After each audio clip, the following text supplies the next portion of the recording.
Assalamualaikum warahmatullahi wabarakatuh.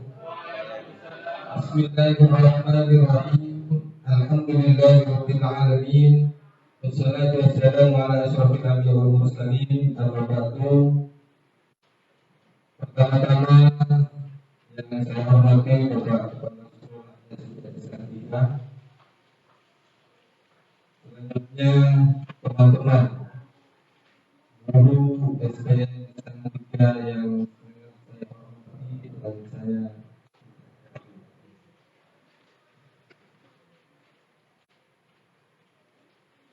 terima kasih saya sampaikan bisa berkumpul di siang hari ini walaupun keadaan sangat panas sekali.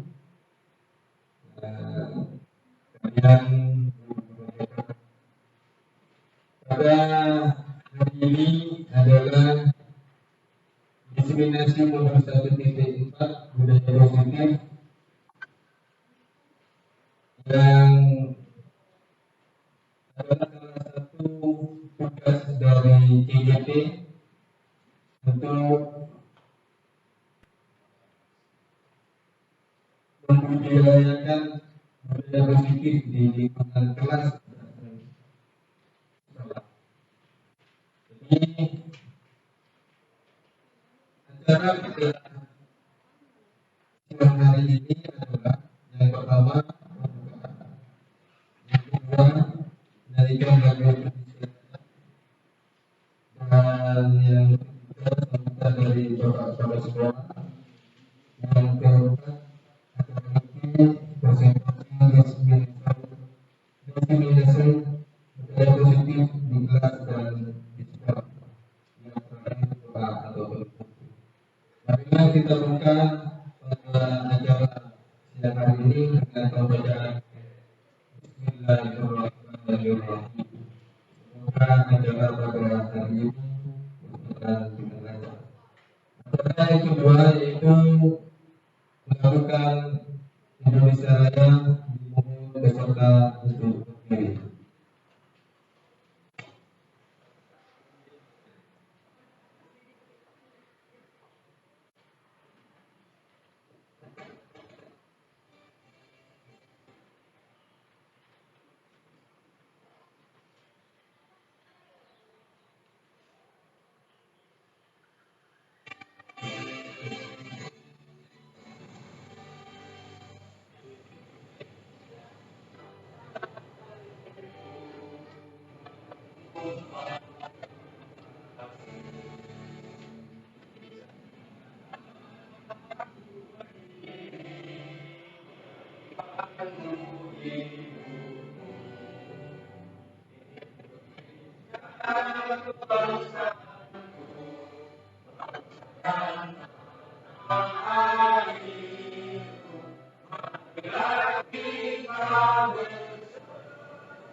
Terima kasih.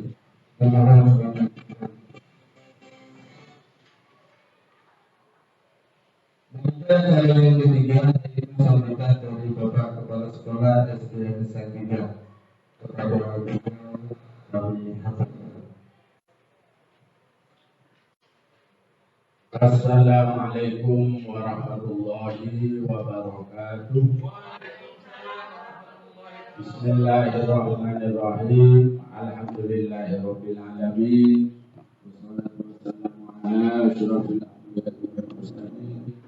Sayyidina Muhammadin wa ala alihi wa sahbihi ajma'in. Wa bi'inna warzuqni fahma wa bishrahli sadri wa yassir li amri wa hlul 'uqdatam min lisani yafqahu qawli. Bapak Ibu guru SDN 3 yang saya hormati, marilah kita panjatkan puji syukur kehadirat Allah Subhanahu wa taala atas perkenannya, atas taufiknya, karena pada saat ini kita diberi kesehatan, diberi kesegaran sehingga bisa insyaallah nantinya melaksanakan acara yang ada hubungannya dengan program calon guru. Salawat dan salam Allah semoga tetap tercurahkan keharibaan baginda Nabi besar Muhammad sallallahu alaihi wasallam. Bapak Ibu yang saya hormati, kami sebagai kepala sekolah di sekolah ini terus terang sangat mendukung program guru penggerak yang nantinya akan dilaksanakan oleh seluruh guru di Indonesia. Karena sudah nyata program guru penggerak ini akan lebih mengefektifkan kinerja kita sehingga apa yang kita cita-citakan yaitu mencerdaskan kehidupan bangsa akan lebih cepat tercapai. Hari ini salah seorang dari guru kita yaitu Bapak Edi akan melaksanakan program guru penggerak. Mudah-mudahan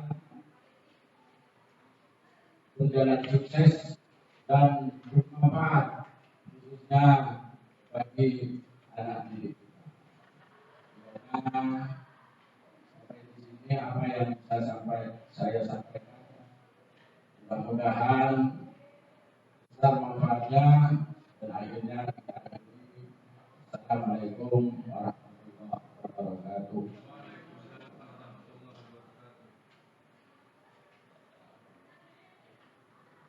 Terima kasih kami sampaikan atas sambutan yang diberikan oleh Bapak Kepala Sekolah SDN 3 yang mana sangat mendukung sekali tentang adanya program ini dan semoga menjadi awal bagi sekolah SDN 3 untuk bisa maju dan bisa merupakan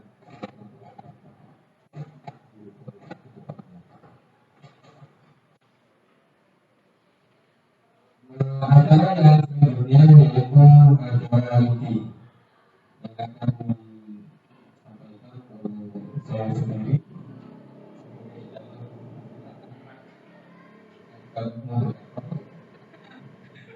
Jadi kita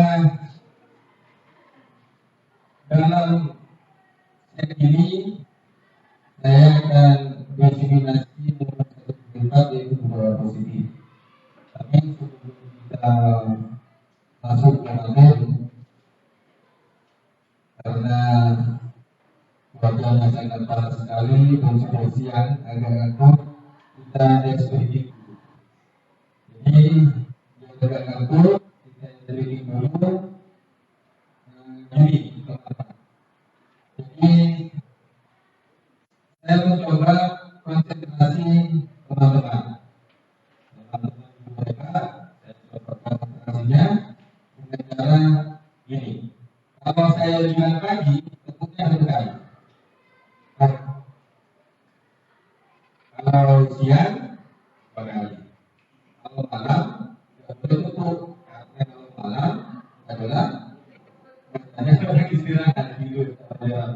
Siap? Kita coba. Pagi,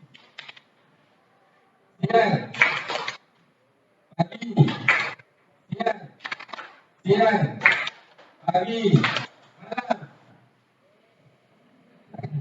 Masih hebat nih guru-guru. Sudah siang, masih konsentrasinya masih bagus.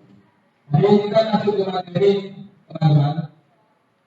Saya bicara bukan ini bukan saya merasa sudah pintar, tapi kita hari ini kita berbagi apa yang saya peroleh dari program ini. Minggu ini saya belajar tentang budaya positif. Jadi kita sharing, kita kolaborasi, memasukkan dan menumbuhkan. Jadi apa yang dinamakan budaya positif? Saya mau tanya dulu. Positif itu apa? Ada yang tahu apa positif itu? Makna dari positif itu apa?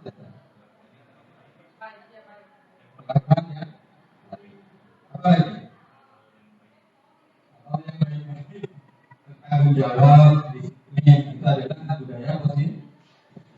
Dan tidak membuli teman. Itu adalah salah satu budaya positif. Jadi tujuan dari program ini adalah tujuan dari pendidikan menurut KHG adalah tujuan pendidikan adalah menuntut segala kekuatan yang ada pada anak agar mereka dapat mencapai keselamatan dan kebahagiaan yang setinggi-tingginya, baik sebagai manusia maupun sebagai anggota masyarakat. Jadi, menurut KHG Dewantara adalah pendidikan, tujuan dari pendidikan adalah menuntun anak. Dari kata-kata menuntun ini, bagaimana menurut teman-teman budaya ini? Seperti apa menuntunnya? Apakah tangannya dituntun atau gimana? Jadi saya mohon ini untuk kita tahu tujuannya, tujuan dari pendidikan menurut KHG Dewantara adalah menuntun. Menuntun yang bagaimana? Menurut teman-teman, mengatakan jadi membimbing, mengatakan membimbing sesuai dengan masyarakat dan adalah jadi yang dimaksudkan menurut KHG Dewantara adalah mengarahkan anak didik kita, bagaimana anak didik kita menemukan karakter dirinya. Jadi yang selama ini kita lakukan menjadi seorang guru itu tidak menuntut, tapi benar-benar apa yang diharapkan guru itu harus diikuti oleh murid. Jadi tak pandangnya apakah murid ini, apakah murid yang saya lakukan selama ini sebelum saya mempelajari tentang modul ini adalah mencekoki murid dengan apa yang saya mau. Jadi murid harus ini, harus bisa ini, harus bisa ini, harus bisa ini. Jadi kita tidak memposisikan diri sebagai seorang pendidik yang bisa mengarahkan kemampuan muridnya, di mana kemampuan seorang murid kita tidak bisa terlihat menuntut, tapi kita memaksakan diri bagaimana murid itu sendiri sesuai dengan apa yang kita harapkan. Jadi kadang-kadang murid tidak bahagia masuk ke sekolah, tidak bahagia karena sudah tertekan, sudah tidak. Baik manusia maupun sebagai anggota masyarakat. Oleh sebab itu, pendidik itu hanya dapat menuntun tubuh atau hidupnya kekuatan kodrat yang ada pada dirinya. Karena menurut KHG, setiap anak itu sudah mempunyai kodratnya sendiri, sudah mempunyai kemampuannya sendiri. Maka tugas seorang guru adalah bagaimana menumbuhkan kekuatan dirinya seorang murid itu, karakter dirinya dimunculkan ke permukaan. Karena tak mungkin dalam satu kelas itu kemampuan murid kita sendiri itu sama. Ada yang bisa matematikanya pintar, ada yang suka menggambar dan semacamnya. Itu adalah kita sebagai seorang pendidik adalah menumbuhnya, mengatakan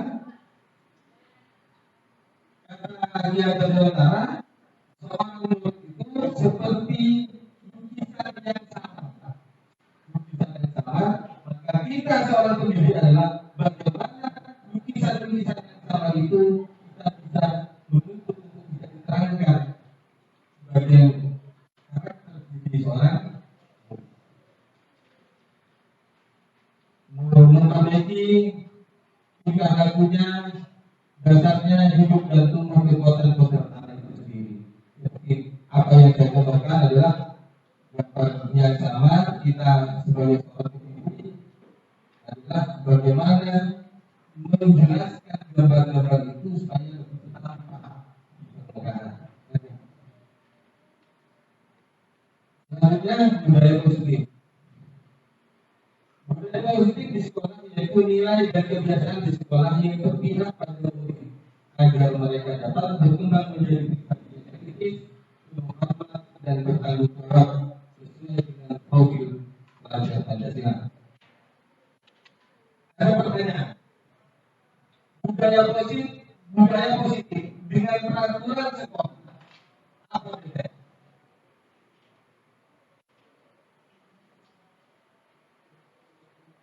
Jadi yang selama ini adalah peraturan.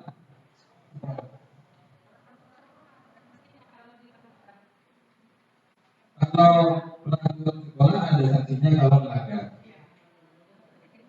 Kalau budaya positif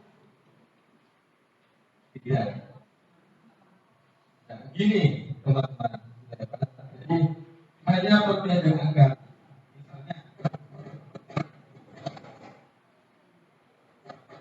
peraturan sekolah kita adalah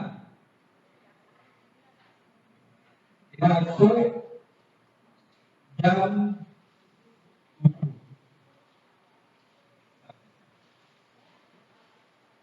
dan harus berpakaian rapi. Kalau di budaya positif itu kita tetap adalah masuk tepat. Jadi ada efisien kata. Jadi jam 7 itu sudah untuk di dalamnya adalah tepat waktu. Masuk tepat waktu. Berpakaian rapi. Kalau di peraturan sekolah, siswa wajib memakai seragam sekolah. Jadi ada perbedaan kata sebenarnya di antara budaya positif dengan peraturan sekolah.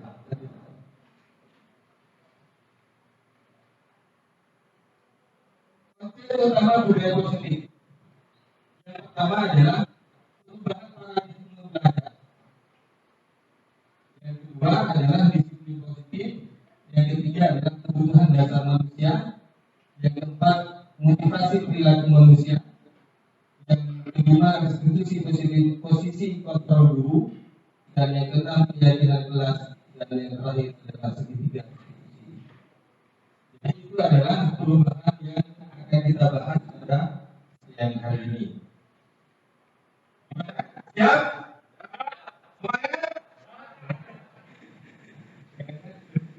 Karena ini adalah waktunya siang, sudah mulai berkurang tenaga kita. Dari pagi sudah berkurang.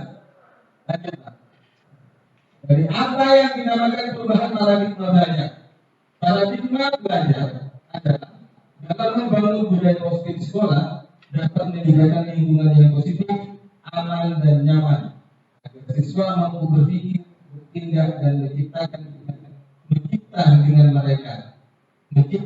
mereka mandiri dan bertanggung jawab. Yang kedua adalah disiplin dan berkaitan dengan kontrol guru terhadap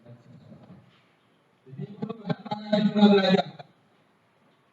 Apa yang saya sampaikan di muka saya tadi, bahwa saya adalah budaya positif sekolah. Bagaimana menciptakan suasana yang aman. Jadi selama ini kita terkadang siswa kita atau murid kita takut terhadap kita dengan aturan-aturan yang sudah kita tentukan sendiri tanpa kesepakatan dari murid-murid kita. Jadi kita buat aturannya tanpa meminta pendapat terhadap murid, itu membuat murid kita itu merasa tertekan, merasa terjadi. Jadi paradigma belajarnya kita itu akan kita ubah menjadi lingkungan yang positif.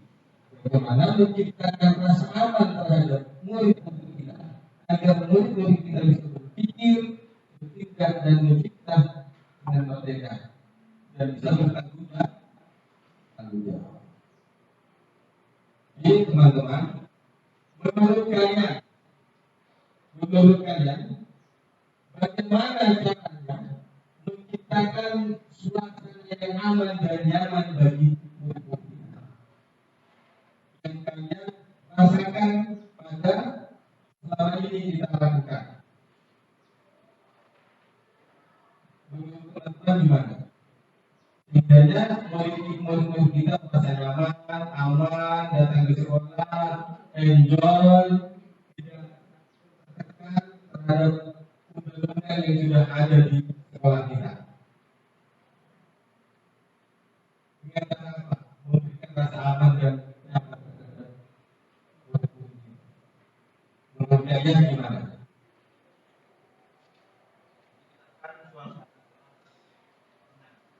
Menciptakan suasana kelas tenang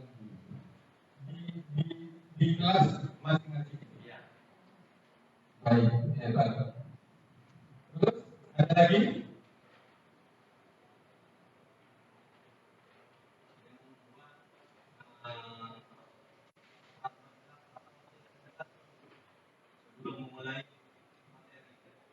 Dengan kelas sebelum kesepakatan kelas. Bagaimana sebelum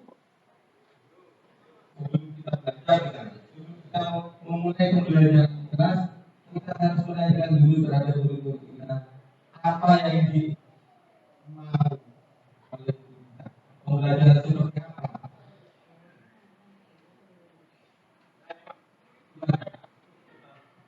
Gimana?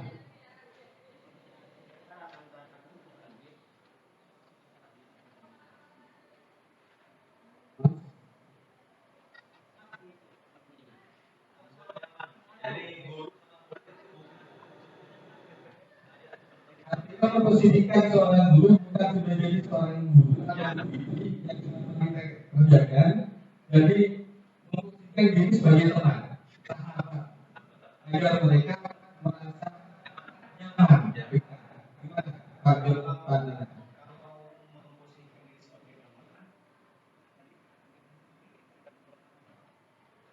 Kalau memposisikan diri sebagai teman,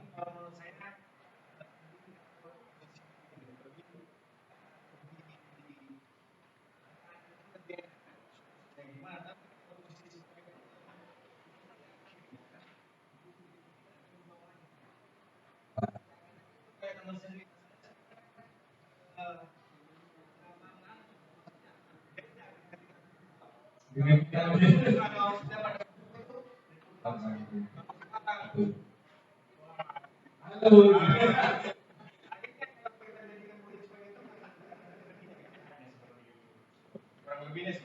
Ya, betul. Semuanya betul. Kalian adalah yang menurut saya sama-sama betul. Tapi yang lebih betul adalah memposisikan diri kita sebagai guru adalah sebagai manajer. Bagaimana seorang manajer bisa mengontrol, bisa selalu bisa menjadi teman. Jadi kalau kalau kita memposisikan diri sebagai teman, bagaimana ya apa yang disampaikan Bapak Nana tadi adalah kita ada wibawanya seorang guru. Bukan seperti itu. Ya, lebih baik kita memposisikan diri menjadi seorang manajer. Yang kedua disiplin sangat berkaitan dengan kontrol guru terhadap siswa.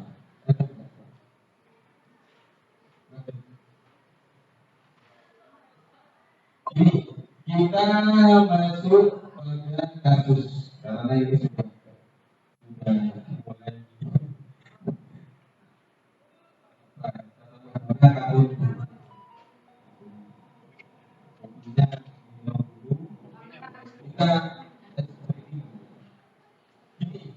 ada kalian saya menginginkan mengembangkan kalian seolah-olah yang dipegang kalian itu adalah sesuatu yang berharga. Dan apa sesuatu yang berharga. Tapi oleh Tuhan di sampingnya kalian itu sesuatu yang berharga yang ada di genggaman tangan kalian itu mau diambil. Menurut kalian, apakah mau dibuka atau mau dipertahankan?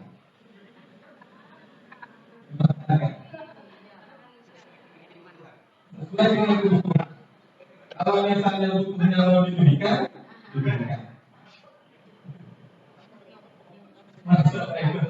Jadi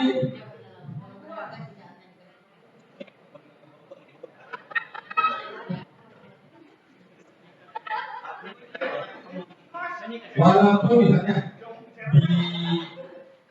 dirayu, ditekan, dan diberi ini hadiah untuk kesempatan tangan balik.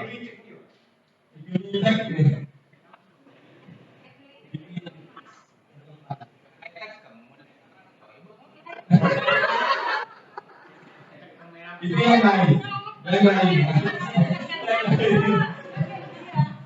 Jadi gini teman-teman, apa yang saya gambarkan ini adalah bagaimana kita punya keyakinan diri terhadap perubahan yang akan kita buat. Walaupun kita ditekan, diintimidasi oleh orang-orang, tapi kita harus mempertahankan kekuatan kita, komitmen kita untuk bisa ada keyakinan yang tidak kita.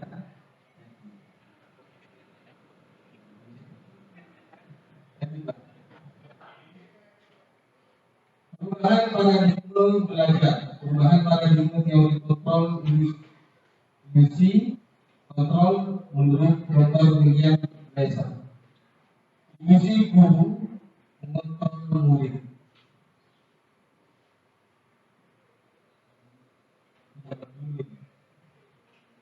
Ilusi bahwa semua penguatan positif, efektif dan bermanfaat. Ilusi bahwa kritik dan membuat orang merasa bersalah dapat menguatkan karakter. Ilusi bahwa orang dewasa memiliki hak untuk memaksa. Jadi yang kita lakukan selama ini adalah sebagai guru mengontrol murid. Kamu salah. Kamu harus begini. Jadi murid tidak diberikan dengan baik. Atau tidak, yang saya katakan kamu. Dan yang kedua adalah membuat semua penguatan positif efektif dapat bermanfaat. Peraturan sekolah. Menurut kita adalah itu sudah efektif. Dan membuat orang merasa bersalah. Kamu ini selalu nakal. Dengan cara seperti ini membuat orang merasa bersalah. Kita ingat posisi dimarahi. Saya masih ingat sekarang. Saya disuruh nulis teruskan. Ini bapak ini. dengan konsekuensi saya bahwa saya melakukan kesalahan dari peraturan sekolah. Misalnya waktu itu saya lakukan oleh guru saya, dan saya merasa malu terhadap peraturan. Sama saya malu itu.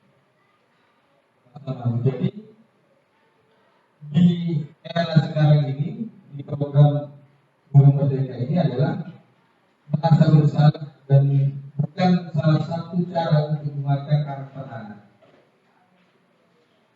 Dan merasa kita sebagai orang merasa bisa menindak. Saya lebih kuat dengan saya tak tahu pasti jubirnya. Jadi apa yang perubahan paradigma yang kontrol yang saat ini adalah kita lanjut ke set selanjutnya. Bagaimana kita membudayakan disiplin positif? Apa makna dari disiplin?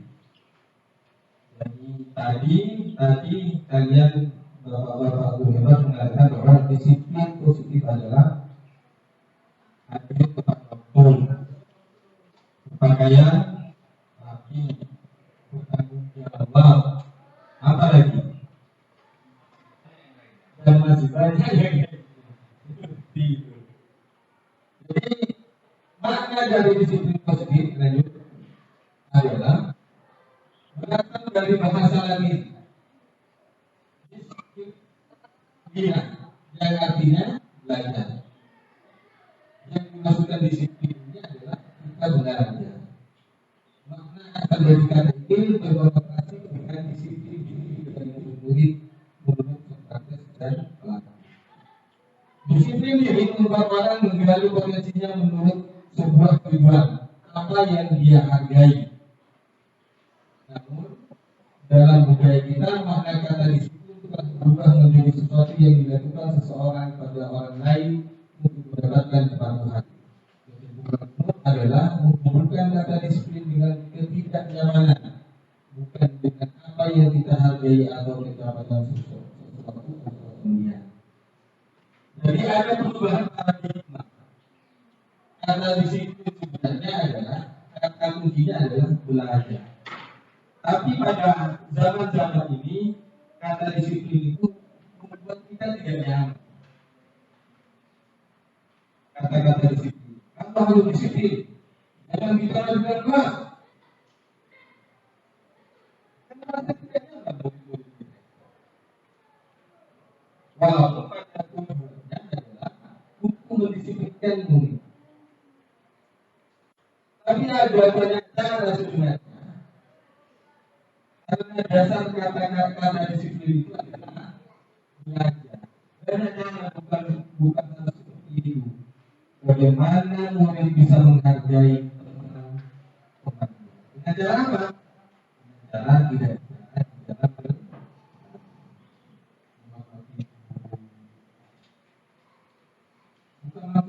kamu jangan bicara, kamu jangan gini. Tapi kita memberikan pemahaman terhadap kita bagaimana cara disiplin yang sebenarnya. Mau disiplin adalah diri kita adalah belajar bagaimana menghargai dirinya sendiri, menghargai orang lain, dan menghargai lingkungan sekolah.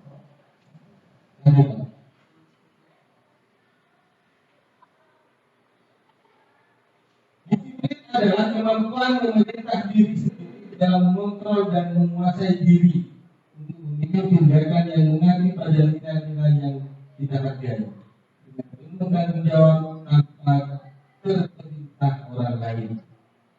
Yang diharapkan dalam hidupnya adalah bagaimana tumbuhnya rasa disiplin diri dari seorang murid dari dirinya sendiri, bukan karena orang lain, bukan karena tertekan, bukan karena peraturan yang sudah ada, tapi tumbuh dari dirinya sendiri. Sehingga anak atau murid kita itu merasa merdeka, merasa nyaman, dan merasa tidak terbebani. dia lakukan dengan apa? Dengan rasa yang menurut dirinya itu adalah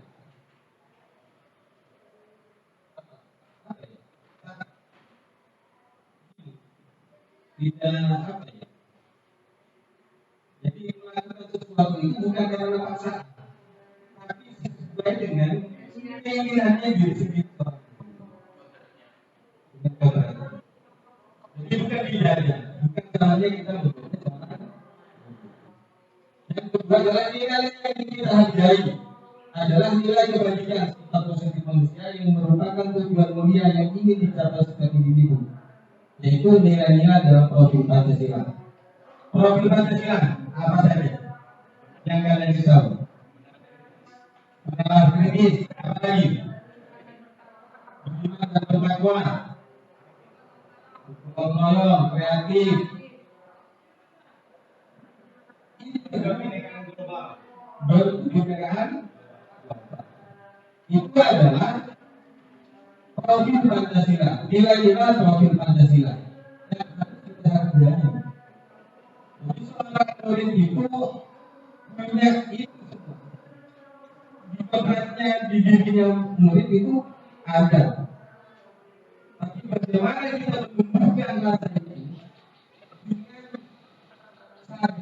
dengan pribadinya tanpa paksaan dari kita, tanpa paksaan dari orang lain. Terus Pak. Yang ketiga adalah kebutuhan dasar manusia. Ada 5 kebutuhan dasar manusia.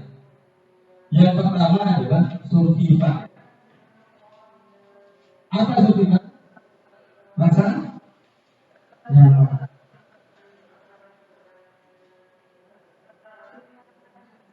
Yang pertama nyaman dulu, rasa nyaman. Dan yang kedua adalah cinta kasih. Rasa diterima. Yang masuk ke kelas, masuk ke sekolah, berangkat dari dengan wajah yang bahagia, tanpa tekanan. Kadang saya melihat murid berangkat dari rumah itu suka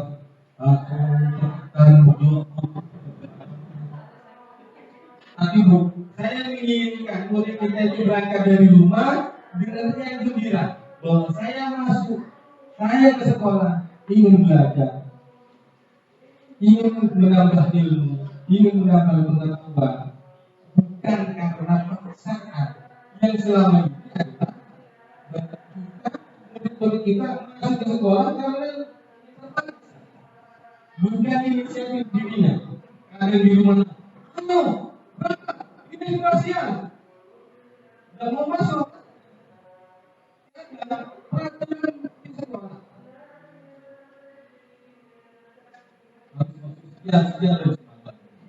Jadi cinta kasih sayang itu merasa diterima di sekolah, di lingkungan sekolah, di kelas, merasa diterima. Yang kedua adalah penguasaan diri. Yang ketiga kesenangan dan kenikmatan adalah kita akan bahas selanjutnya. Ada sebuah kasus yang kita tidak ngerti. Ibunya guru kelas di SD Permai sedang bingung menghadapi ulas satu bernama Agus. Beberapa anak telah datang dan mengeluhkan Agus yang seringkali meminta bekal makanan siang mereka dengan paksa.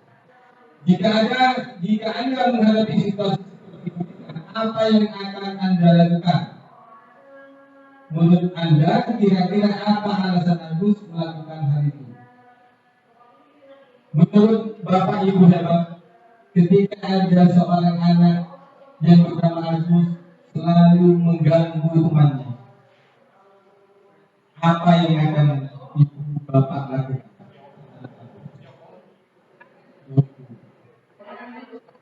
Kita dulu. Alasannya kita menanyakan tidak langsung tidak langsung kita memarahi atau menghukum atau menjustis bahwa kamu Agus, kamu ini hal yang membutuhkannya. Kamu gimana kamu? Tapi bagaimana kita memposisikan diri sebagai pemimpin, yaitu menanyakan dulu apa latar belakangnya Agus dan Agus ini selalu meminta bekal kepada itu bagus. Dalam konteks penerapan disiplin positif, ibu dia sebenarnya tahu alasan Agus melakukan tindakan tersebut agar mengetahui kebutuhan mana yang sedang berusaha dipenuhi oleh Agus. Kebutuhan mana? Apakah yang kembali lagi, yang tahu tak? Apakah school vital, apakah love blogging, power, atau freedom, atau fun? Menurut Bapak Ibu, posisi Agus ini dari 5 kebutuhan dasar manusia, kebutuhan mana yang Agus tidak terpenuhi?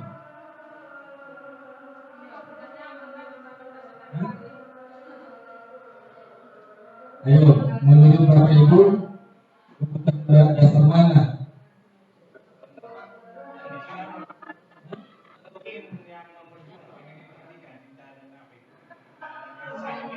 Kembali, love and belonging.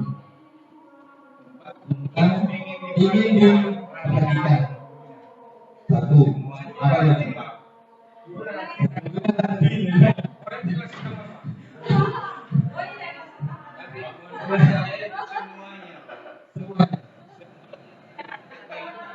Nah, maksudnya dalam posisi Agus yang selalu meminta-minta dan mengganggu, rasa enggak, maksudnya dari 5 kebutuhan dasar manusia yang Agus tidak terpenuhi itu gimana?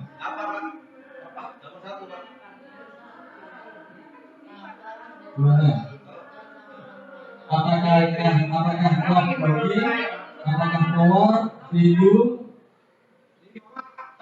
apakah satu?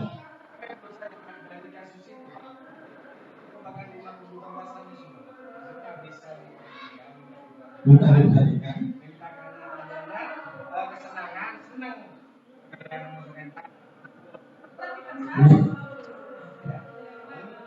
Mungkin.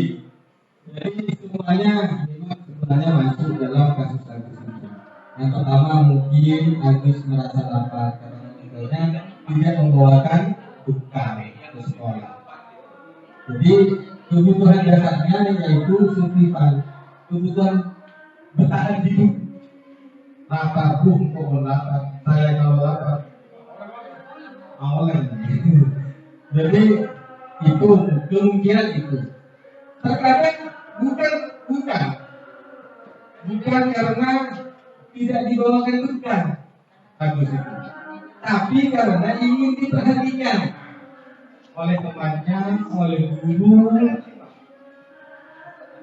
misalnya gurunya cantik, atau merasa dia hebat, dia paling besar misalnya, atau dia kecil tapi merasa hebat. Ayo makanan dipanggil sama saya, diminta sama saya, bisa. Atau harus merasa bosan terhadap bekal yang dibawakan oleh ibunya, orang tuanya ke sekolah dan merasa bosan dan mau merasakan bekal. Yang kelima, Agus hanya iseng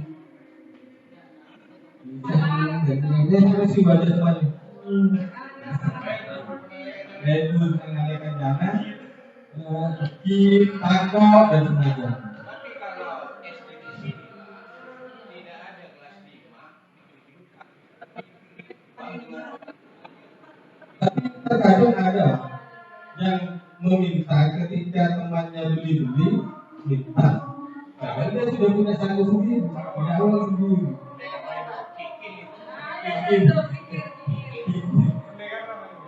Nah, dari semua 5 kebutuhan pokok dasar manusia itu, maka kita tidak gampang menjustice, menyalahkan Agus, tapi kita memanggil Agus, dipanggil, ditanyakan latar belakangnya kenapa seperti itu, kenapa kita seperti itu. Jadi Kalau selama ini kita kan langsung minta justice. Kamu nakal, kamu dihukum. Atau kepengen, ngantuk dulu. Atau banyak masalah. Di rumahnya kita break dulu.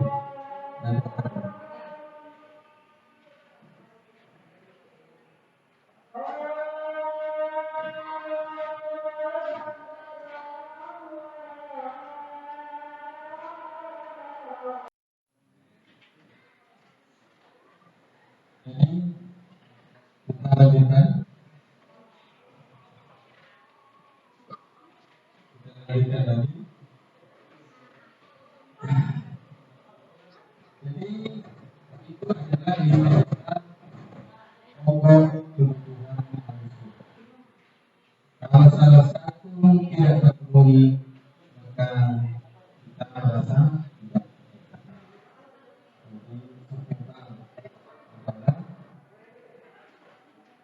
Bagaimana bertahan hidup?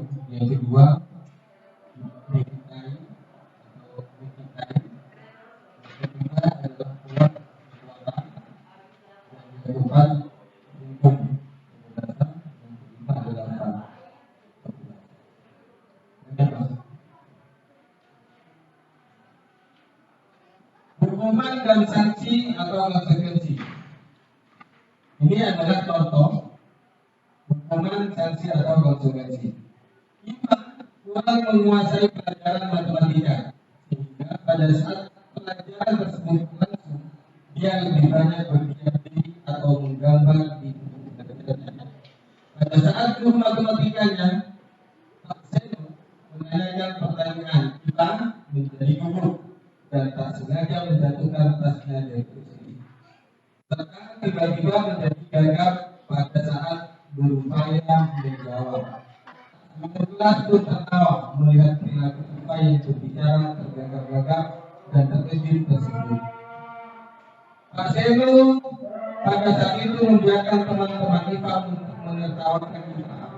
Mereka gagap dan malu luar biasa, dan malah meminta Ipa untuk maju ke depan dan berdiri sambil menunjuk hidungnya karena tidak bisa menjawab pertanyaan Pak Seno.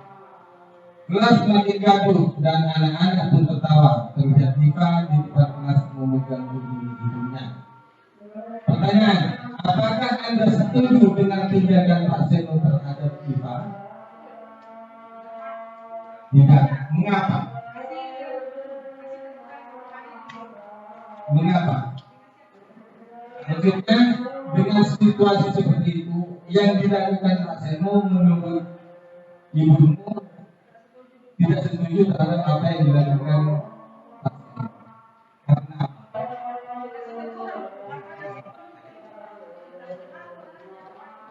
dikasih teguran dulu, agar anaknya gimana? Menurut Pak Siswo gimana?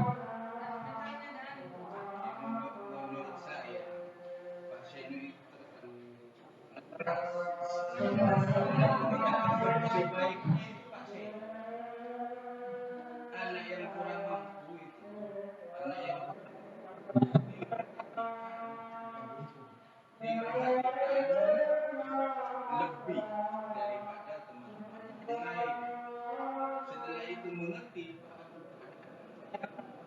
akhirnya lebih tinggi jadi modul dulu diperhatikan, diberi penjelasan secara rutin, dan setelah agak mengerti sama kedudukannya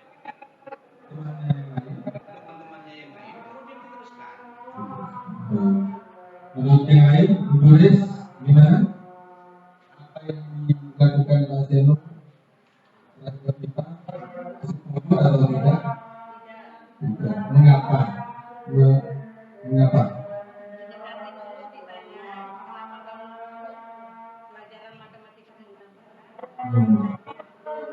Kita latar belakangnya kenapa kok tidak fokus terhadap melakukan itu. Dan yang kedua, mengapa Menurut Anda tindakan Pak Seno terhadap kita adalah sebuah hukuman atau konsekuensi?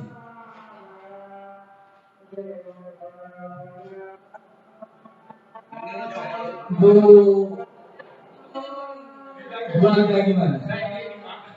Menurut Bu Alda, menurut Bapak Ibu tindakan Pak Seno terhadap Diva adalah sebuah hukuman atau konsekuensi?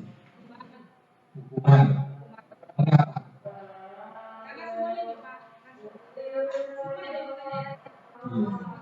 Hukum karena membuat kita merasa malu, memberikan bakatnya, membunuh karakternya, dan itu sampai dewasa tidak akan lupa kalau hukuman itu selalu berkesan di benak kita, beda dengan konsekuensi atau keyakinan kelas itu. Kita belajar itu. Lanjut Bang. Identitas gagal dan identitas sukses. Hukuman sesuatu yang meyakinkan harus terjadi. Konsekuensinya adalah sesuatu yang harus terjadi. Restitusinya adalah restitusi merupakan pilihan. Jadi sesuatu yang merasa tidak nyaman, membuat murid atau anak kita itu tidak nyaman, itu adalah hukuman. Beda dengan konsekuensi. Kalau konsekuensi adalah sesuatu yang sudah disepakati, disetujui menurut anak, bukan didapatkan konsekuensi yang sudah disepakati. Misalnya, kalau saya tidak mengerjakan PR, maka saya akan terus 10 kali. Setuju atau tidak? Itu adalah konsekuensinya. Setuju. Yang sudah tertuang di keyakinan kelas masing-masing. Kesepakatan. Jadi anak melakukan sesuatunya itu bukan karena tertekan, bukan karena dihukum, tapi karena janjinya sendiri. Kalau saya tidak mengerjakan PR, maka saya akan push up 10 kali. Jadi melakukan push up-nya itu dengan sabar, dengan ikhlas, bukan karena tertekan. Terus, semua tujuan motivasi perilaku manusia. Motivasi internal adalah untuk menghindari ketidaknyamanan hukum atau hukuman. Apa yang akan terjadi apabila saya tidak melakukannya? Itu motivasi internal. Seperti ada peraturan, kalau kalian tidak bersepatu hitam, maka pada hari Senin ketika upacara maka kalian akan dihukum. Jadi motivasi eksternalnya adalah apa yang akan terjadi apabila saya tidak berpakaian menurut aturan-aturan itu yang sudah ada aturannya. Motivasi eksternalnya untuk mendapatkan imbalan dari orang lain. Institusi apa yang akan saya dapatkan apabila saya melakukannya. Misalnya, kalian harus kalau ranking 1 nilainya bagus akan saya beri hadiah. Itu menurut Bapak baik atau tidak? Ketika anak didiknya diberikan ini, kalau kalian bagus nilainya, kalian akan saya kasih hadiah. Baik. Baik, menurut Ibu baik. Setuju baik. Setuju. Tidak baik gimana? Tidak baiknya anak-anak belajar tidak tumbuh dengan sendiri. Betul. Jadi ada baiknya, ada tidak baiknya. Ternyata baiknya itu terkadang banyakkan tidak baiknya. Kalau anak ini kalian harus gini, akan merasa ketergantungan. Kalau tidak ini, akan bisa belajar. Yang ketiga untuk menghargai diri sendiri itu adalah motivasi internal. Adalah tujuan dari disiplin positif. Saya akan menjadi orang yang seperti apa bila saya melakukan ini. Itu yang kita harapkan. Mempunyai murid yang sadar tidak menghormati dirinya sendiri. Lanjut Pak. Ini biar tidak ngentut. Saya mau menanyakan menurut Bapak dan Ibu, ketika ada pertanyaan di lari mengiringi lapangan basket, kali karena terlambat hadir di sekolah, apakah ini hukuman atau konsekuensi? Adalah hukuman, mundur, konsekuensi, Pak Joko? Hukuman yang lain? Tergantung kalau ada perjanjian. Enggak, jangan seperti itu dulu. Kalau misalnya ada seperti itu, lari mengelilingi lapangan basket 2 kali karena terlambat hadir di sekolah, apakah itu hukuman atau konsekuensi? Disuruh gurunya apa dia sendiri? Ya disuruh gurunya. Iya, hukuman. Hukuman. Hukuman. Yang kedua, membersihkan coretan yang dibuatnya di meja tulis, apakah hukuman atau konsekuensi? Itu kehendak dirinya sendiri apa disuruh guru? Marilah berarti hukuman atau konsekuensi. Yang kenanya apakah disuruh guru atau diri dari sendiri. Misalnya, kalau misalnya membersihkan coretan yang dibuatnya di meja tulis, apakah itu konsekuensi atau hukuman? Yang pertama hukuman, yang kedua konsekuensi. Menurut Sisno? Konsekuensi. Terus, murid diminta untuk push up 15 kali karena tidak menggunakan masker ke sekolah. Hukuman atau konsekuensi? Hukuman. Menggantikan kertas tugas teman yang telah dicoret-coret. Hukuman apa konsekuensi? Berjemur di lapangan basket pukul 12 siang karena mengobrol dengan teman. Konsekuensi hukuman. Murid meminta bertelanjang kaki sepanjang hari karena tidak menggunakan sepatu warna hitam sesuai peraturan sekolah. Hukuman apa? Konsekuensi. Konsekuensi. Ada yang konsekuensi, ada hukuman. Berdiri di depan kelas sambil mengangkat kaki satu karena tidak bisa menjawab pertanyaan. Hukuman. Konsekuensi. Ya. Hukuman ya. Push up 15 kali. Lanjut. Yang pertama hukuman, konsekuensi, hukuman. Betul. Jadi sebenarnya Bapak Ibu sudah melakukan, tapi terkadang kita tidak tahu apakah yang kita ajarkan selama ini itu masuk dalam. Lanjut Pak. Yang kedua adalah kita masuk terhadap restitusi posisi kontrol.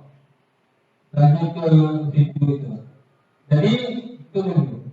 Restitusi posisi kontrol guru ada 5. Membuat merasa bersalah, teman, memantau, mendetek, masuk apa yang disampaikan kepada itu tadi sebagai teman. Jadi ini masuk dalam restitusi dalam posisi kontrol seorang guru. Ada 5. Membuat merasa bersalah, teman, memantau, yang terakhir ada yang pertama.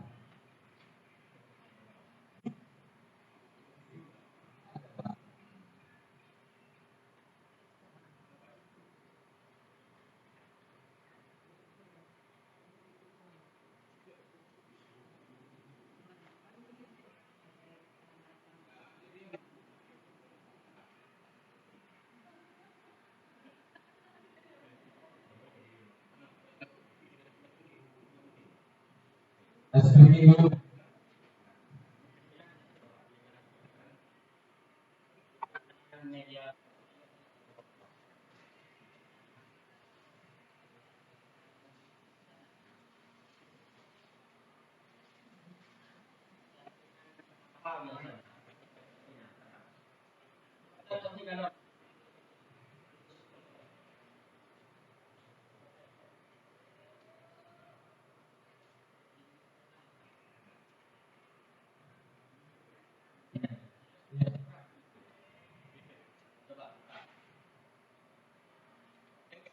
Biasanya apa? Biasanya apa? Sulit.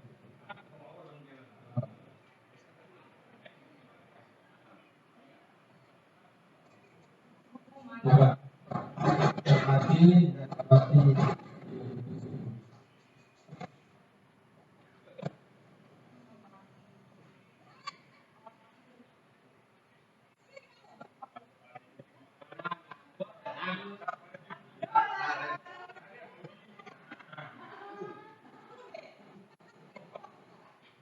Aku, saya,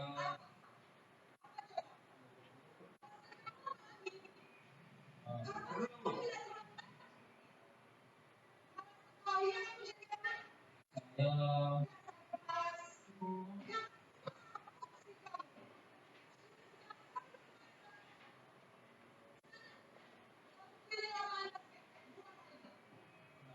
saya harus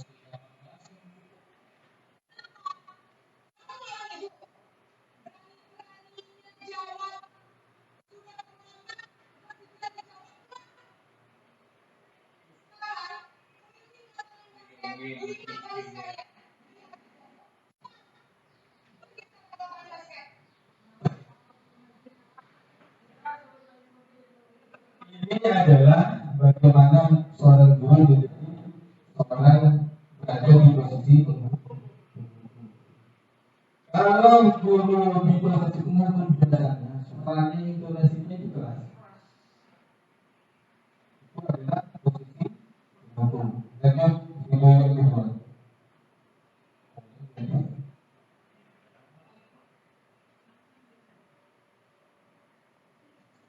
Posisi berbuat bersalah.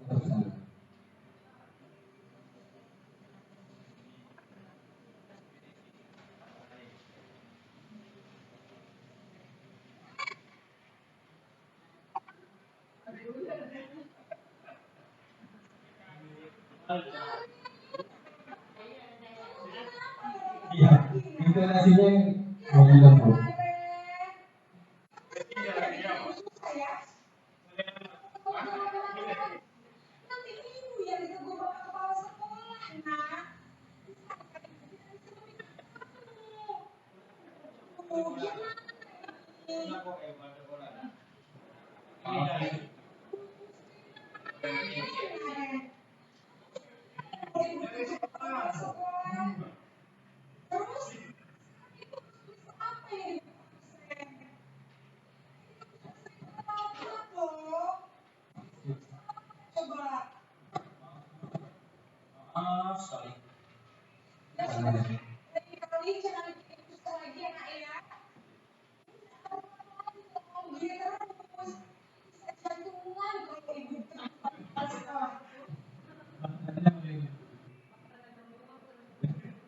Bahasanya mulai ketika guru memposisikan adalah posisi sebagai pembuat usaha. Jadi kalau untuk mana Ren, carilah saya dia.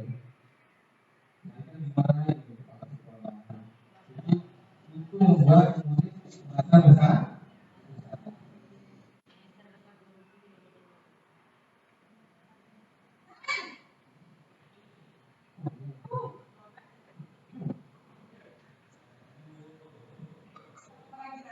Itu mulai dari bangku.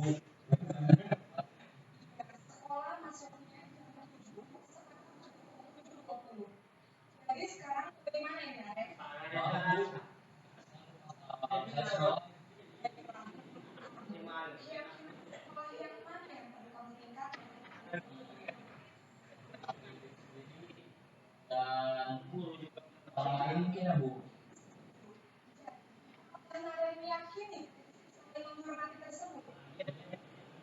Ininya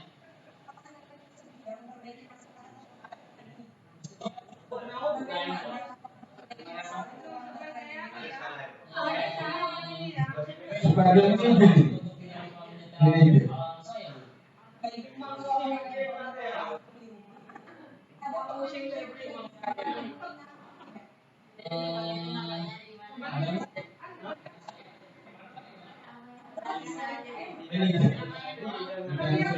Apa solusinya?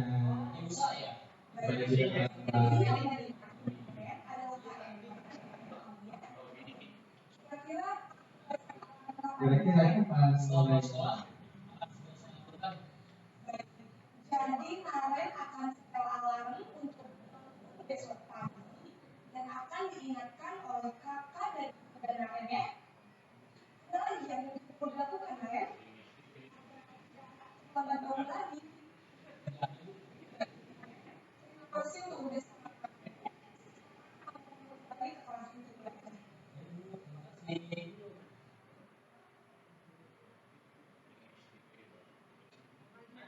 Ada yang saya sudah terapkan di kelas ini.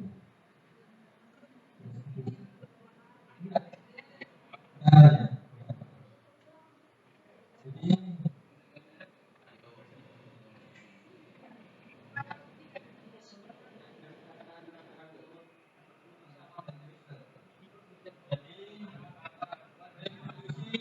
posisi kontrol yang sudah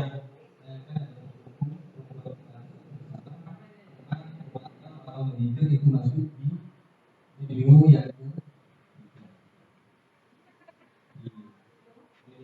jadi kalau seorang manajer itu bukan langsung di endingnya adalah menanyakan solusinya bagaimana supaya tidak terpapar lagi. Kita solusi.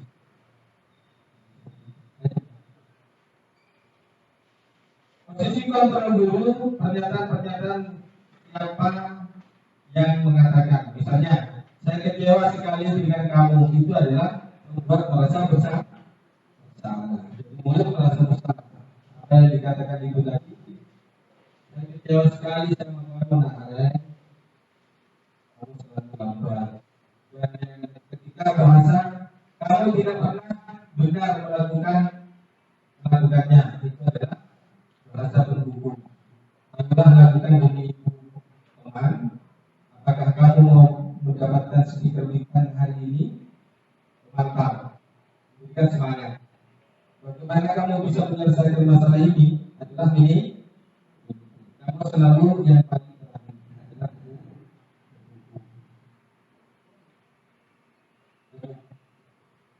kasus seterusnya. Pada hari ini, Pak Harun tidak masuk sekolah. Pak Harun merupakan guru matematika. Saat itu Buwati menggantikan Pak Harun. Buwati pada satu tahun menjadi guru SMP.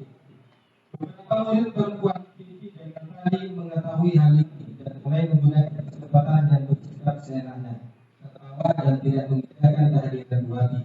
Buwati mencoba menyapa Vivi dan Natali dengan ramah sambil mengingatkan untuk tetap fokus pada tugasnya. Ayolah tugasnya yang dikerjakan. Nanti itu ditegur Bapak kepala sekolah kalau kalian tidak mengerjakan tugas. Tolong bantu ibu ya. Namun Vivi dan Natali malah jadi tertawa. Santai aja Bu, mereka tetap tidak mengerjakan tugas dan malah mengobrol. Menurut di kasus satu aja dulu. Di kasus satu, bagaimana cara menyelesaikannya? Menurut Bapak ini, restitusinya. Mencari jalan keluar apa yang dihadapi oleh umat ini. Caranya gimana? Menggali masalah, mencari informasi dari semua Natali dan Vivi berbuat seperti itu.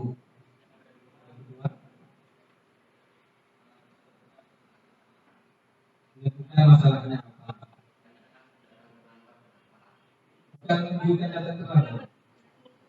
Tidak mengerjakan apa yang ditugaskan oleh Vivi karena Buwati adalah pengganti dari Pak Harun yang tidak masuk sekolah. Tidak dilakukan buat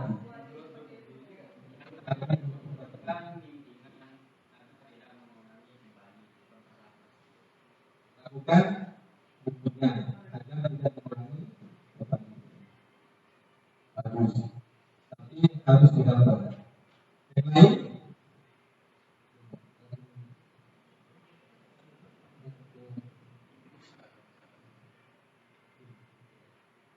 jadi dari kasus yang pertama, Bupati sebagai guru pembantu dari Pak Harun. Jadi betul apa yang disampaikan Pak Yadi adalah menggali permasalahan apa, dari informasi itu.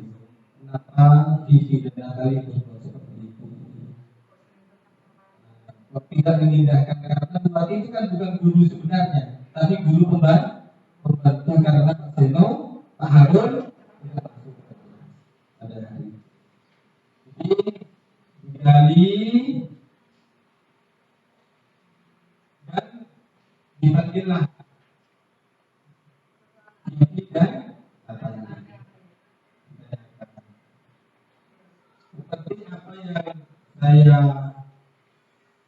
katakan di refleksi kontekstual. Ada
jadi kita panggil anak Vivi dan anak ini ditanyakan permasalahannya apa betul.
Nah ini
Apa yang saya lakukan terhadap para Reva ini adalah menanyakan, bahkan setiap pembelajaran dimulai di kelas 5 itu, Reva selalu fokus bisa sendiri dan satu temannya. Jadi keyakinan kelas yang sudah kita sepakati di kelas 5 itu adalah salah satunya adalah menghargai teman. Jadi ketika saya menanyakan kepada Reva bagaimana dan apa yang sudah dilakukan ketika tidak disiplin di kelas, menurut saya keyakinan kelas yang mana?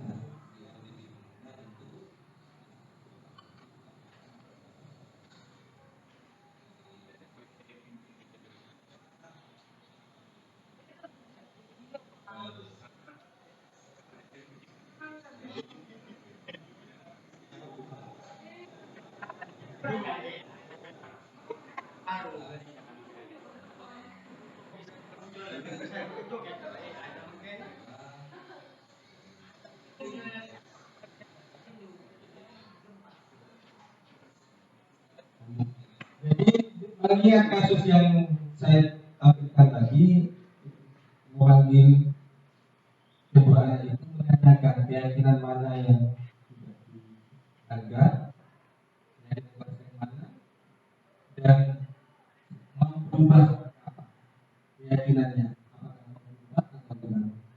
Jadi tidak gampang langsung menghukum murid. Jadi kita melakukan restitusi. Restitusi itu adalah menanyakan keyakinan. Konsep restitusi adalah konsep dasarnya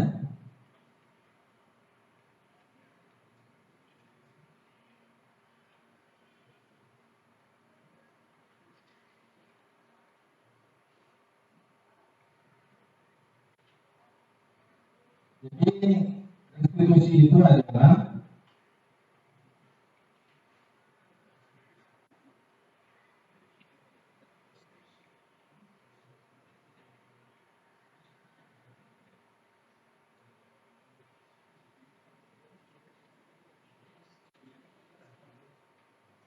restitusi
ini adalah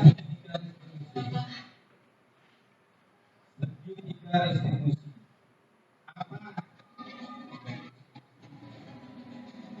menstabilkan identitas?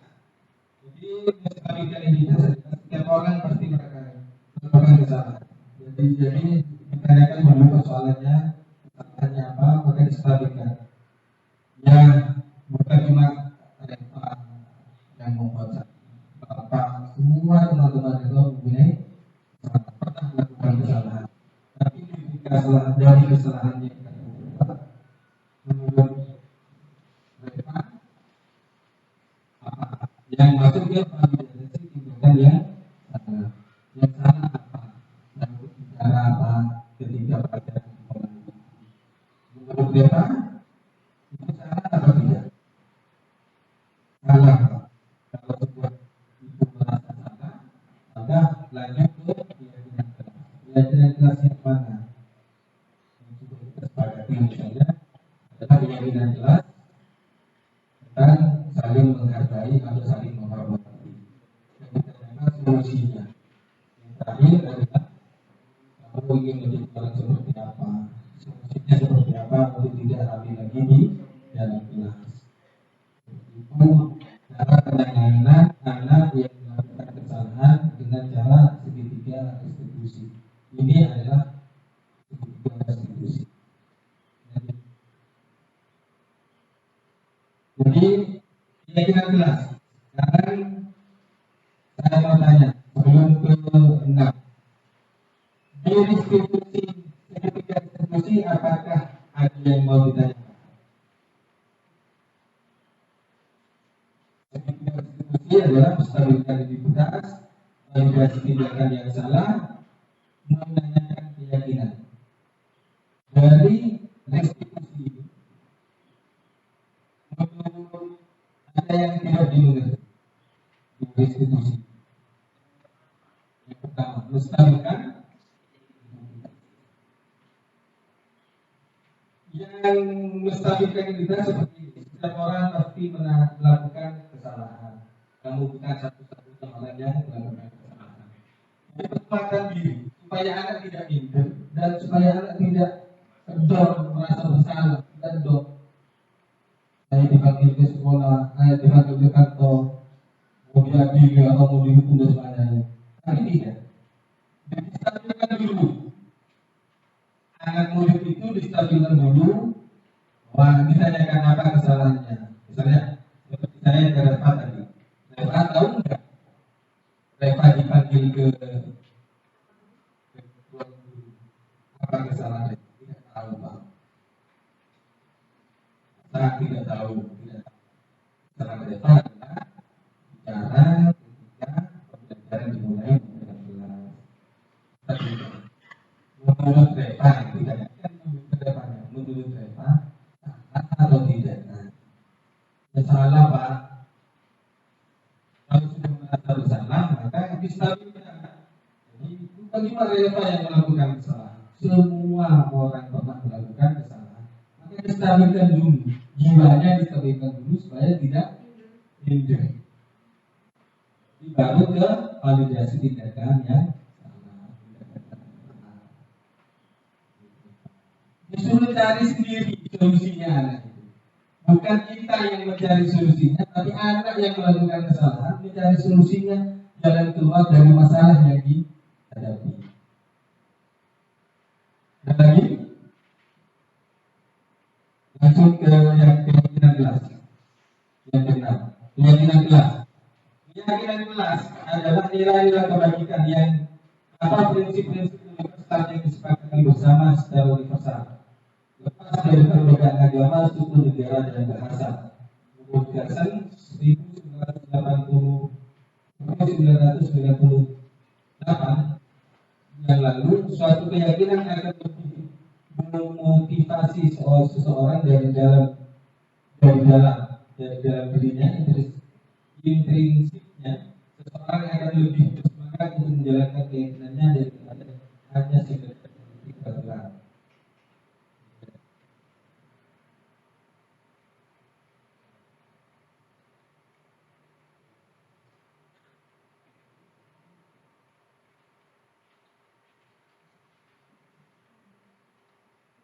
Dari yang sudah bentuk poster sudah menjadi keyakinan kelas. Jadi proses keyakinan kelas adalah saya bukan tidak mau video tapi ada fotonya. Jadi setiap anak didik itu diberikan pemahaman tentang keyakinan kelas yang akan kita sepakati bersama. Jadi diberikan kertas, video, ditulis dan diberikan keyakinan kelas seperti apa. Dan ini adalah sudah bentuknya keyakinan kelas yang kita sepakati di kelas 5. Seperti yang pertama adalah berdoa sebelum mulai dan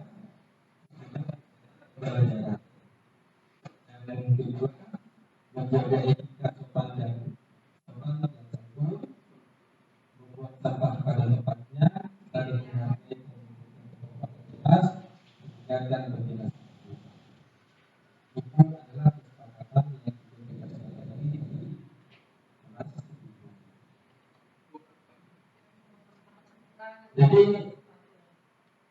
sudah kesepakatan kelas. Jadi yang disepakati oleh siswa kelas 5 seperti itu.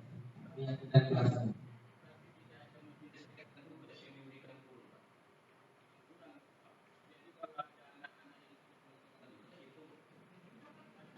Masuk ke ini, masuk ke saling menghargai dan menjaga kebersamaan.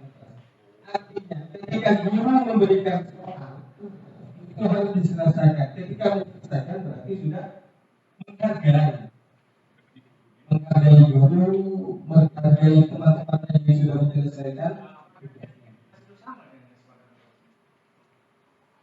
Sama.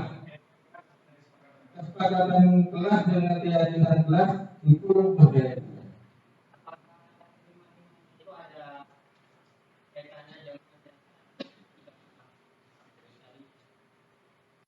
Enggak. Signifikan institusi itu adalah penanganan kasus. Kalau ini adalah keyakinan kelas yang akan dilaksanakan di kelas itu sendiri.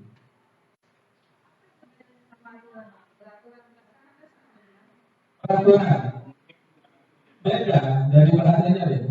Seperti di ke bawah. Karena saya lihat tadi video itu ada kaitannya dengan segitiga.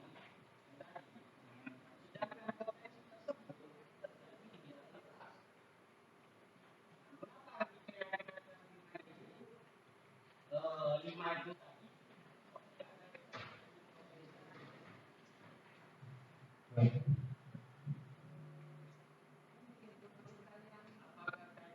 Ini saling menghargai. Enggak, maksudnya kalau restitusi itu adalah penanganan beda Pak. Kalau ini adalah keyakinan kelas. Dari keyakinan kelas itu, maka ketika ada kasus, maka ditanyakan keyakinan kelas yang sudah disepakati di kelas. Seperti Reva tadi. Dari keyakinan kelas yang sudah disepakati, menurut Reva keyakinan kelas yang mana yang Reva langgar. Saling menghargai Pak dan menjaga kekompakan kelas. Maksudnya beda apa? Itu restitusi segitiga adalah penanganan kasus. Ya, gimana?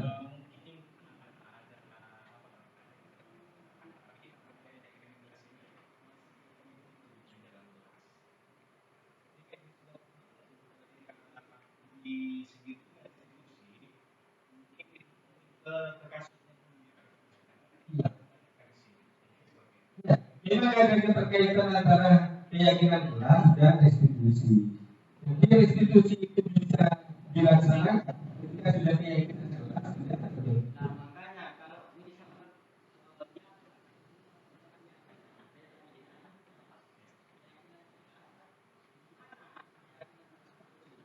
yang lima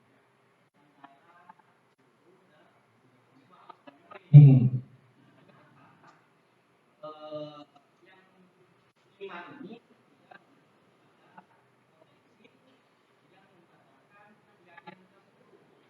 Masuk Pak. Saling menghargai.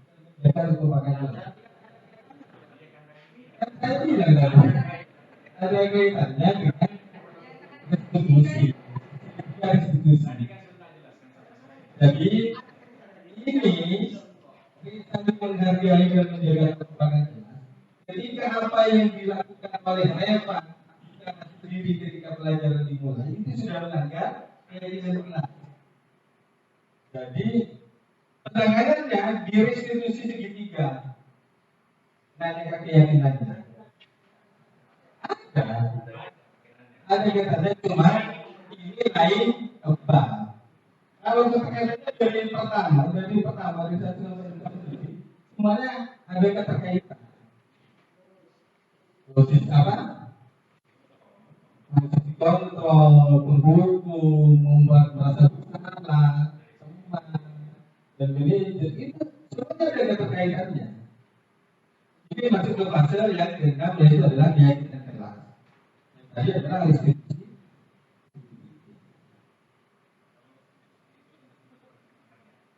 Ya, kalau restitusi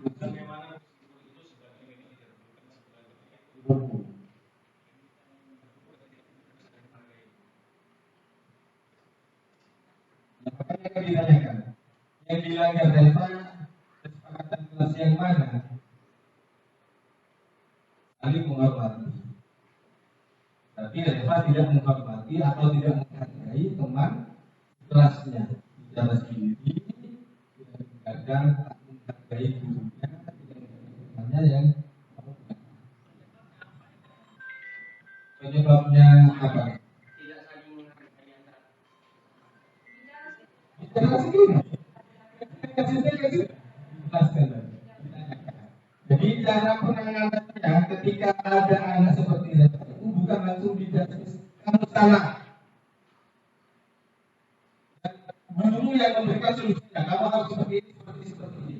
Kamu harus diam, fokus, disiplin di dalam kelas. Tapi tidak. Di dalam penanganan restitusi segitiga itu kita menanyakan dulu keyakinannya Reva. Solusinya Reva apa untuk bisa bukan guru yang menentukan kamu harus seperti ini. Tapi kita harus diskusikan dengan anak-anak untuk mencari solusi jalan keluarnya.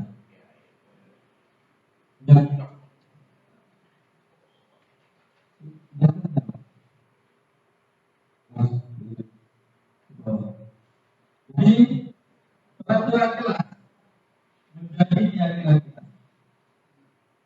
akan melahirkan sebuah lingkungan yang dari lingkungan positif itu akan terjadi budaya positif yang terjadi di lingkungan kelas. Peraturan kelas itu pada zaman dahulu sekarang berubah menjadi keyakinan kelas dan berubah bahasanya. Masuk jam 7 yang keturun guru yang membuat. Tapi kalau keyakinan kelas adalah semua ikut serta dalam merancang keyakinan kelas itu sendiri. Ketika sudah terbentuk keyakinan kelas, maka akan menjadi pembahasannya adalah menjadi lingkungan yang positif dan lebih besar lagi adalah menjadi budaya positif yang ada di peraturan keyakinan kelas selalu kembali ke buku ke tempatnya. Itu adalah tanggung jawab. Dilarang mengganggu orang lain, menghormati orang lain. Kalau peraturan kelas kan seperti ini, peraturan sekolah selalu kembalikan buku ke tempatnya. Tapi kalau di keyakinan kelas berubah menjadi tanggung jawab. Jadi itu harus bertanggung jawab. Bagaimana cara bertanggung jawabnya? Kalau tidak buku di pojok kelas harus dikembalikan ke tempat. Adalah tanggung jawab. Dilarang mengganggu orang lain, berubah menjadi menghormati orang lain dan diri sendiri. Hadir di sekolah 15 menit sebelum pembelajaran dimulai menjadi menghormati orang lain, komitmen dan tujuan. Pada jadi bahasan di keyakinan kelas lebih mencakup kesemuanya. Tidak ada pembahasan kata. Dilarang melakukan kekerasan, keselamatan menghormati orang lain, dilarang menggunakan narkoba, kesehatan, bergantian atau menunjukkan menghormati orang lain dan kesabaran, gunakan masker, kesehatan dan keselamatan, jangan berlari di kelas atau koridor, keselamatan atau keamanan.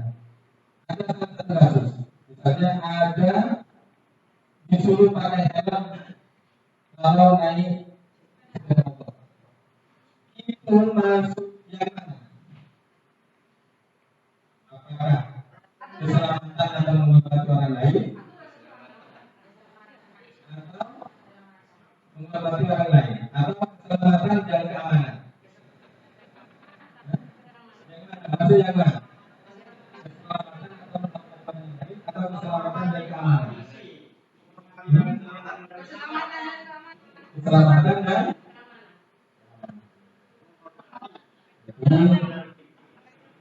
kalau dulu kan peraturan menjadi intikan lanjut pembentukan keyakinan kelas bersifat lebih abstrak daripada peraturan yang lebih rinci dan konkret.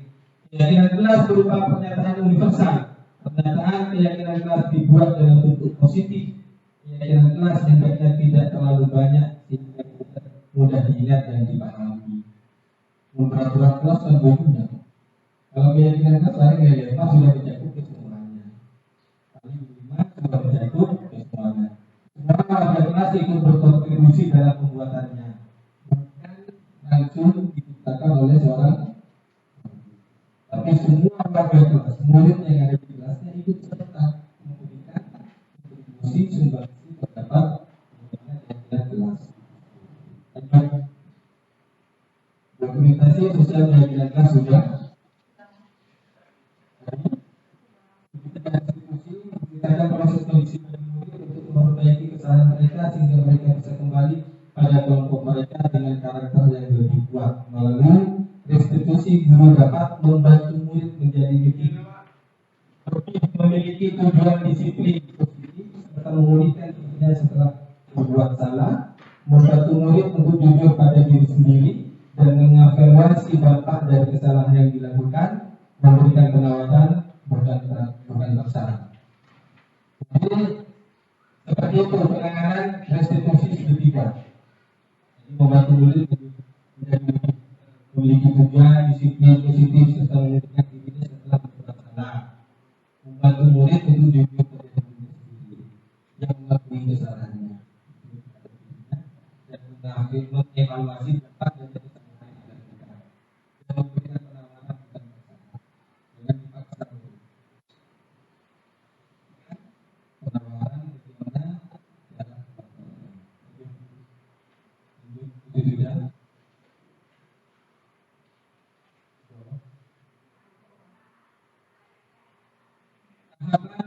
Restitusi saluran sudah, buat kualitas tindakan sudah, tujuan tadi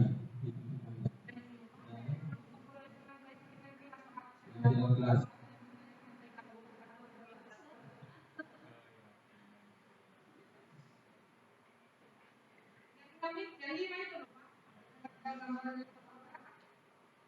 Oh ini tadi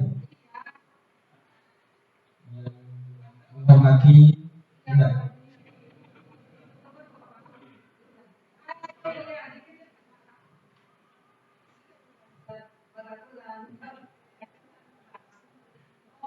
Dan terima kasih teman-teman sudah mengikuti acara diseminasi nomor 1.4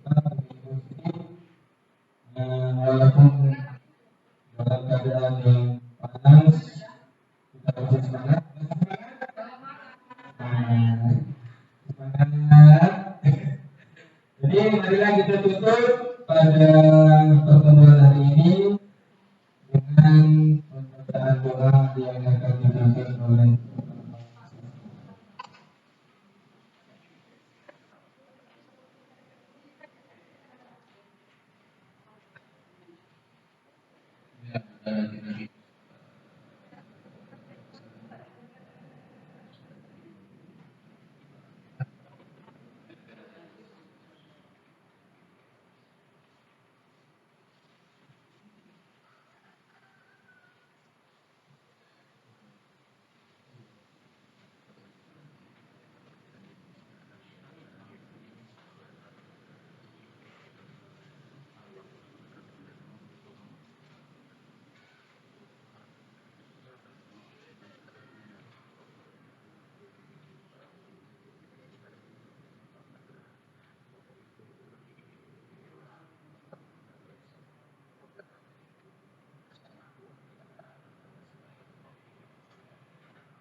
terima kasih sampaikan kepada teman-teman.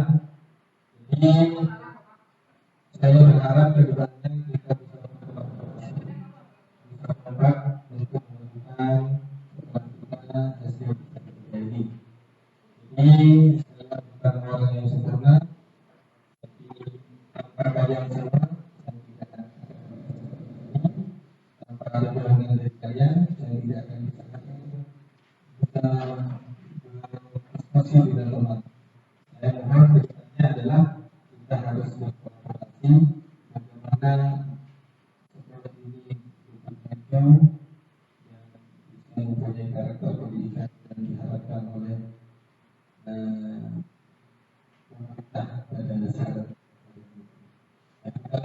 dari saya.